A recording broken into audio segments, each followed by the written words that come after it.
बेकार mash bag या कपड़े के टुकड़े हों, इतने कीमती भी बन सकते हैं। मैं आपको दिखाऊंगी इस वीडियो में। सब लोग पूछते रह जाएंगे ये चीज़ें आपने कहाँ से ख़रीदी, कैसे बनाई। चलें जी, हम मिल के बनाते हैं। आज मैं आपको दिखाऊंगी कि कैसे घर में मौजूद सस्ती सी चीज़ों को हम बगैर रुपया पैसा खर्च किए कीमती भी बना सकते हैं।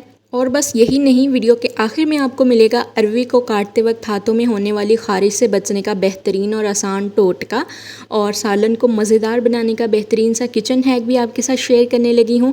तो क्यूट DIYs के लिए, बजट फ्रेंडली हैक्स के लिए मेरे चैनल को सब्सक्राइब कर लें ताकि मैं कहीं गुम ना हो जाऊँ, आप लोगों से मिलती रहूँ।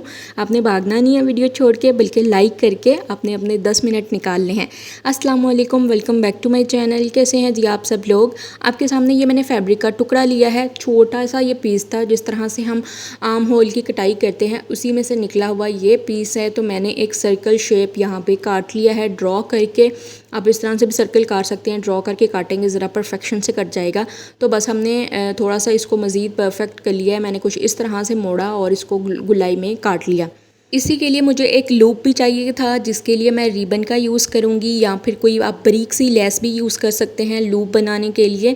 तो मैं क्या करती हूँ, एक बड़े से बॉक्स में जो भी मेरे पास लेसेस के पीसेस बचते हैं, इलास्टिक बचती है, कोई धागे ऐसे बनते हैं, तो मैं सारे इसमें जमा करती रहती हूँ। होता ही है कि टाइम पे मुझे चीज़ें मिल जाती हैं। आपको भी नलकियों के डब्बा, सुइयों का डब्बा, बटनों का डब्बा और इस तरह से लेसेस, इंची टेप्स, सारे डब्बे अलग अलग बना के रखने चाहिए ताकि घरदारी आसान हो, आपको चीज़ें टाइम पे मिल जाए और आप जो काम करने बैठी हैं वो आसानी से आराम से कर लें। यहाँ पर देखें जी, हमने रिबन का छोटा सा पीस निकाल लिया है। कोई मैचिंग रिबन भी यूज़ किया जा सकता है। बस हमने कुछ इस तरह से अंदर वाली साइड पे रखना है और इसको गुलाई में ही सिलाई कर देनी है। बस थोड़ा सा गैप छोड़ना है ताकि हम इस सर्कल को सीधा कर सकें। आप कोई सा भी चक वाला फैब्रिक ले सकते हैं, वो बड़े वायरल रहते हैं, उनसे बनी हुई चीज़ें बड़ी क्यूट लगती हैं। या फिर आप कोई सा भी ऐसे, मैंने रैंडम आइडिया शेयर करना था आपके साथ, और ये इसका एंड रिज़ल्ट इतना प्यारा लगा मुझे। अब यकीन करें, जितनी बार मेरी इस आइडिया पे नज़र पड़ी है, इस चीज़ पे नज़र पड़ी है, तो मेरे दिल को छू गया, इतना प्यारा लगा। खैर, हमने क्या करना है, इसके अंदर अब कोई भी फोम भर देना है या कोई भी रुई भर देनी है। मैंने ये देखे, मेरे पास ये पता नहीं पॉलिएस्टर है, ये क्या है, इतना मज़े का था ना। इसके अंदर से इतनी आराम से सुई जा रही थी। ये मैंने कहीं से निकाला था, अल्लाह जाने ये कहाँ से आया घर में, लेकिन ये देखने में बाल लग रहे थे और बहुत ही फोमी से थे। इसमें से सुई बड़े आराम से गुजर रही थी। इतनी रुई में से आराम से सुई नहीं गुजरती जितनी आराम से इसमें से गुजरती है। बस हमने जो गैप छोड़ा था वहाँ पर हमने बारीक बारीक से टांके लगा देने हैं, जो विजिबल ना हो, बस बारीक से होने चाहिए। उसके बाद हमने एक सुई इसी में से धागा डला हुआ है, मतलब अभी हमने इधर गिरा नहीं लगानी, बल्कि इसी सुई को दरमियान में से, इस सर्कल के दरमियान में से लेके आना है। और फिर कुछ इस तरह से हमने करते हुए इसकी पत्तियां बनानी है, पेटल्स बना लेनी है। मतलब जितनी आपको बनानी है, जितनी अच्छी लगे, खुली खुली करके बना ले। बस धागा अपने डबल में करना है, थोड़ा खींचने पे टूटे ना। तो ये देखें, हम जैसे ही धागे को थोड़ा खिंचाव देते हैं तो ये पत्तियाँ अपनी शेप में आती जा रही हैं। इतना ये क्यूट लग रहा था ना, मैं बता नहीं सकती आपको, वीडियो से निकल के आपको दिखाऊँ ये कितना प्यारा लग रहा है। तो बस क्या करना है जी, हमने इसको हम अपनी की चैन भी बना सकते हैं, इसको अपने बैग्स के साथ भी, यानी हैंड बैग के साथ भी लटका सकते हैं। बच्चियाँ अपने इससे भी साइज़ में थोड़ा छोटा बना सकती हैं, बना के अपने बैग्स के साथ भी, मतलब जो स्कूल बैग होते हैं उनके साथ भी लटका सकता है। अब डिपेंड करता है आप कपड़ा कितना खूबसूरत लेते हैं, तो उतनी चीज़ के रिज़ल्ट अच्छे बन के आएंगे। बस यहाँ पे मैंने एक बटन भी लगा दिया है। बटन को आप चाहें तो सुई धागे से लगा लें, वरना किसी ग्लू के साथ अटैच कर लें। यहाँ मैंने एक अदद रिंग डाल दिया है ताकि इसमें चाबी भी डल सके और इसको हम बैग के साथ भी हैंग कर सकें। तो ये देखिए कितना प्यारा लगा है। आई होप आप लोगों को ये वाला आइडिया ज़रूर पसंद आया होगा। अगर ऐसा ही है तो वीडियो में अभी तक बने हुए तो लाइक कर लें। अब चलते हैं जी अपने अगले आइडिया की तरफ। यहाँ पर हमारे पास होते हैं मैश बैग। हम सभी के घरों में ऐसे मैश बैग ज़रूर आते हैं।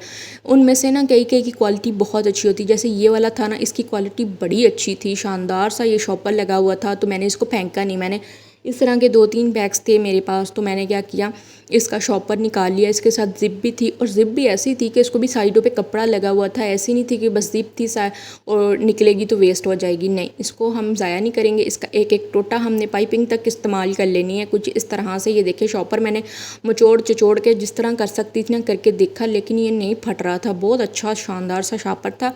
तो बस हमने 2 पीस इसके निकाल लिए हैं। ये ट्रांसपेरेंट सा है। अब क्या करेंगे, हम इसकी ज़िप को भी निकाल के मैंने यहाँ पे रख लिया है। मैं नीचे ये लगा दूँगी यहाँ पे